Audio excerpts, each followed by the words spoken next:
আজ থেকে প্রায় ৮০০ বছর আগের কথা। অবিভক্ত রাঢ় বাংলার একটি রাজ্যের নাম ছিল ভুরসুট পরগনা। সেখানকার রাজা ছিলেন রাজা সদানন্দ রায়। রাজা প্রজাবৎসল হলেও তার শিকারের শখ ছিল।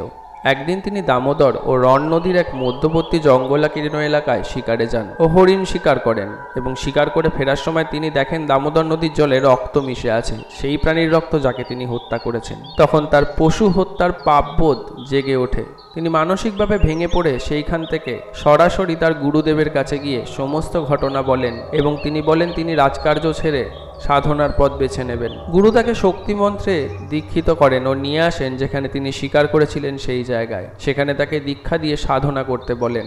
রাজা সব সাধনায় ব্রতী হন। অনেক সময় কেটে যায়। একদিন রাজা সদানন্দ রায় সব সাধনায় ব্যস্ত। হঠাৎ তার সামনে এক ষোড়শী কন্যা এসে তাকে বলেন, অনেক হয়েছে সদানন্দ, এবার রাজ্যে ফিরে গিয়ে রাজকার্য সামলাও। রাজার সামনে এসে এরকম আদেশ দেয়। সেই দেখে রাজা সেই ষোড়শীর দিকে তাকিয়ে জিজ্ঞেস করে, তিনি কে? তখন সেই ষোড়শী রূপ বদলে হয়ে যায় স্বয়ং মহামায়া। তিনি বলেন, তোমার এই পাপ বোধ থেকে পাওয়া কষ্ট তোমার পাপ মুক্তি ঘটিয়েছে। রাজ্যে যাও, তোমার রাজ্যে প্রয়োজন আছে।